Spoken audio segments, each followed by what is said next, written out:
So, Carl Frampton KOs Hugo Fidel Cázares in round 2. Frampton is now the mandatory for Leo Santa Cruz and his title. So, I'm just going to go through the guys. We've got Ryan, Paul, and Stuart Little. Firstly, Ryan, what did you reckon about this performance? All 5 minutes of it. I thought Frampton looked really, really good. Personally, I thought it would probably go the distance, or at least between rounds 7 and 9, which is what the bookies thought as well, because they had rounds 7 to 9 as their lowest odds for the knockout round. But I thought it would probably go the distance because Cázares hadn't lost he'd lost once in 6 years. He hadn't lost by stoppage in about a decade, albeit he was in his prime as a flyweight, a light flyweight, a super flyweight. But like Jorge Arce, he's moved up the weights, and he was doing okay at super bantamweight. He's won for like the last 2 or 3 years at super bantamweight. But and also I thought Frampton, although he's been in with some world-class operators like Chico Martinez, and he stopped Molitor and some others, I thought that his power, it's been tested a little bit, but has he fought world-class competition enough to know just how powerful he is? And he stopped him in 2 rounds, so he's definitely powerful enough. And you could see that Cázares didn't want anything to do with him. Mm-hmm. Yeah, Paul, what do you reckon about the fight, mate? Yeah, I was impressed with Carl Frampton, mate. For a long time, I wasn't sure about Carl Frampton. I thought that, especially when he was with Eddie Hearn and Sky, do you remember them? Mm-hmm. I thought they were making too big a fuss over him, saying, he's going to be the next Barry McQuiggan, he's going to do this, he's going to do that, when he was only, Commonwealth champion.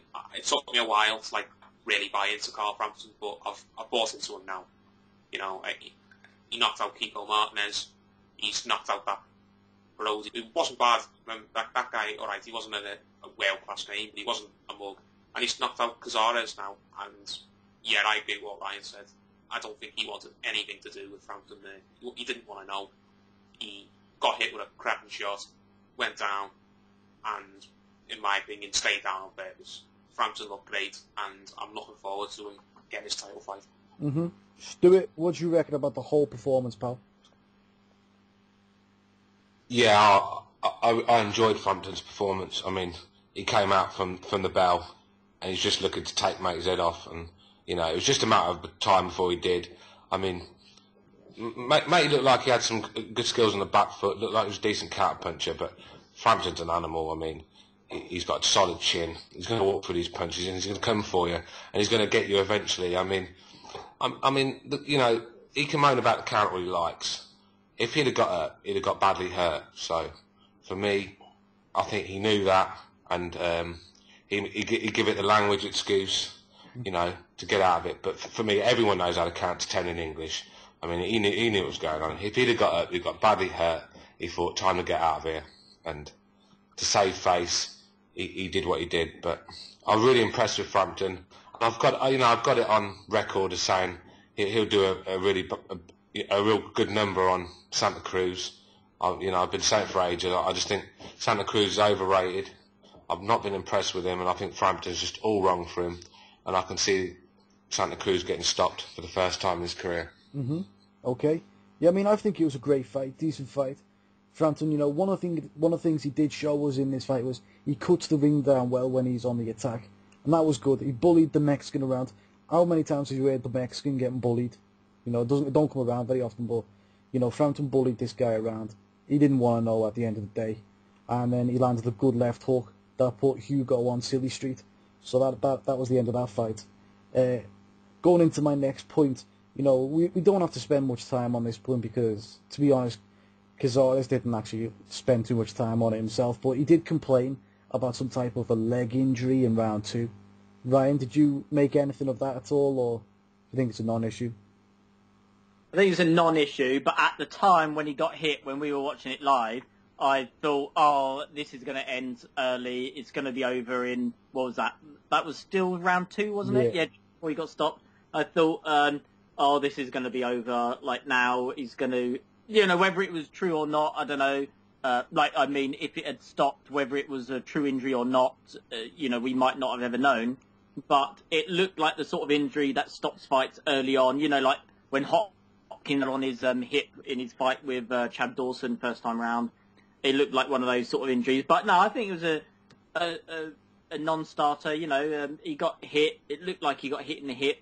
He stretched his legs out, and then, a minute later he was on the floor. But he didn't show any signs, he wasn't pointing to his hip or anything. So, yeah, I think that was just one of those things. Mm-hmm. Paul, did you make anything out of the apparent injury or not injury? No, not at all, personally. I think Cázares made up his mind, and he got hit, felt the power, and went, you know what, I don't want this at all. I'm out of here. I'm going to take the money and go home. So I think he tried to use the injury excuse as a sort of a smokescreen to, try and stop the fight or get the fight to the referee to give him more time. And when he didn't get the time he wanted, he thought, oh, you know what, forget this. I'll get out this fight another way. And he got his way a minute later. Mm-hmm. Okay, Stuart, what do you think about the apparent injury or not injury? Well, I didn't see what really happened. I mean, I thought he hit him with a liver shot. I see him hit him with a liver shot, and I thought that's what he was moaning at. And then he started shaking his leg about. I mean, not sure about that one, but, I think like what Paul said, I think, he see this animal coming at him swinging bombs, and, it was just a matter of time. He knew that. It was a matter of time before this guy got to him. I mean, Frampton's just another level to this guy, and this guy knew it. He just thought, time to get out of it. I mean, I'm not sure what to think about the leg thing because, was he abiding time? I mean, I don't really think so because he had a long way to go in that fight to survive. And I just think at the end of the day, I just don't think he fancied it. Mm-hmm. Yeah, I'm not sure what to make of that either, so I'm not going to really comment on it myself. But then, obviously Cázares got knocked down like 10 seconds later from a great left-hand shot.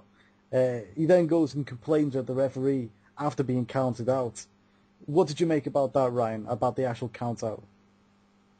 Well, at first I thought, this is going to be controversial. This is a British stoppage. So at first I thought, British stoppage, he stopped the fight too soon, what's he doing? But when you watch the replay, it's clear. It's clear he was even down for longer than... when the referee actually started counting, when he looked over at the timekeeper, to see what the time was, he started counting from 5.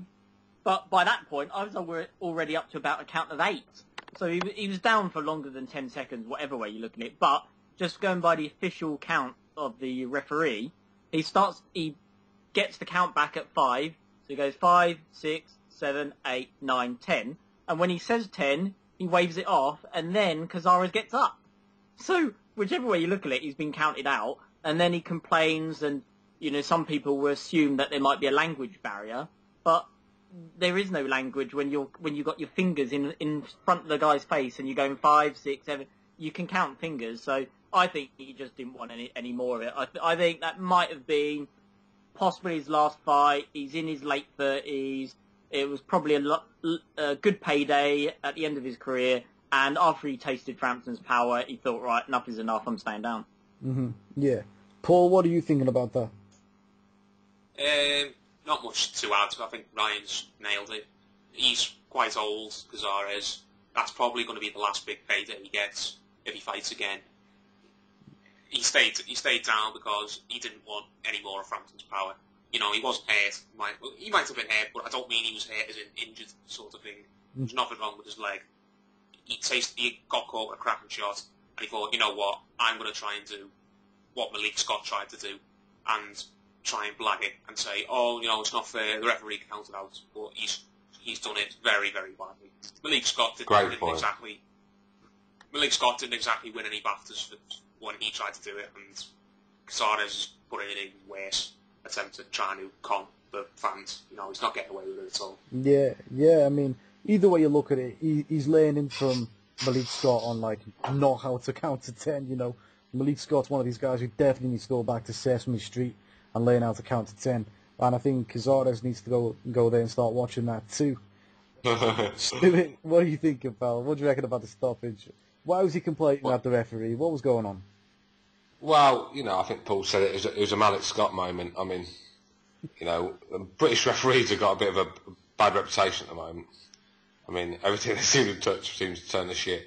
But you can't blame the ref on that one. Like Ryan said, we can all count fingers. Even you don't need to speak a certain language to count fingers. So and anyway, there's no excuse for a professional fighter not to know up to 10 in English. I mean, if you want to fight at the world level, you've got to know some sort of English. At least know 10. Do you know what I mean? Up to 10. So there's no excuse down there. Like the boys said, he's a 36-year-old man. That fight would have, could have took a lot of years off him. So he thought, I'm still getting paid. Let's get the fuck out of here. Go back to Mexico. Yeah, I reckon so. I mean, I don't know what he's moaning about. Like I said, it was a long 10 count. I thought that was a... Like I said, it saved his health because Frampton had a lot more of them to come. Yeah. Sorry, boys. No problem, Jack. No problem. I think that dog's honest, fam. Yeah.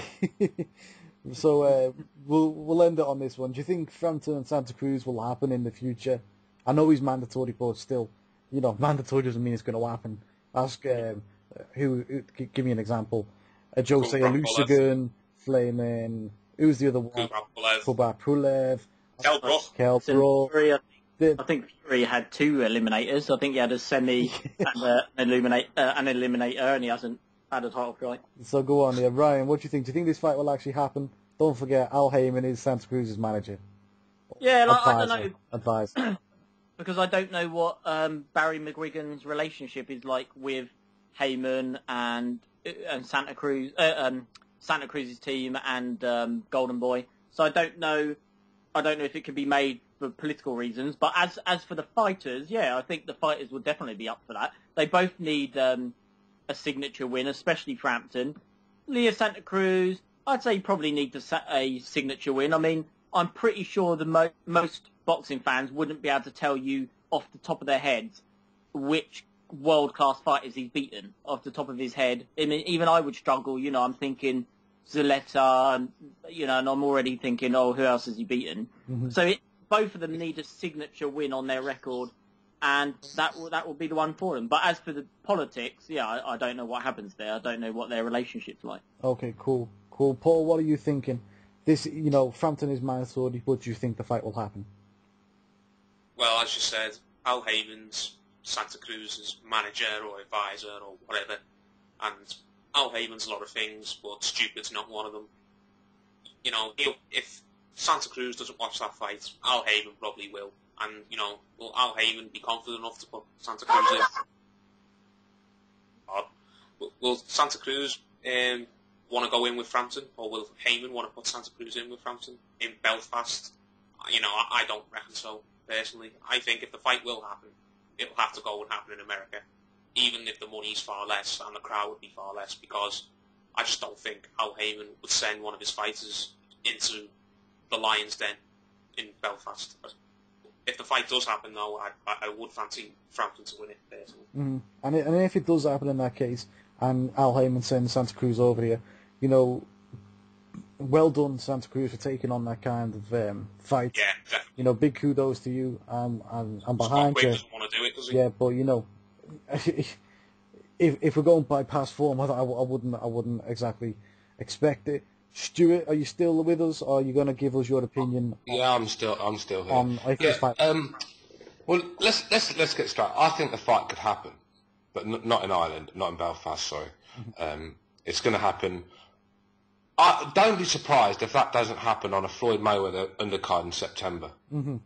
Okay, that's cool. I mean, that fight's not going to top a bill, because Santa Cruz is not, like I said, he's a big name to the boxing, the real boxing hard nuts, but to the casual, no one knows who this guy is. I mean, he's not a big seller. So that fight could be on a Floyd undercard, and I'd love it if it was. Mm-hmm. And Mexicans are not pussies. That's one thing they're not. They don't duck fights. So I think Santa Cruz will take the fight, and unfortunately for him, he's going to get his ass handed. Okay, well, I mean, the way I look at it, even though he's mandatory, Al Heyman, in my opinion, has never made a 50-50 fight. And that's what this is. So, I hold my breath, but Frampton is mandatory, and I want to see this excellent fight. Thanks for listening, guys. Don't forget you've been listening to eBoxing News, No Holds Barred Boxing, Paulie Mack, and Stuart Little. Thanks, guys, for listening.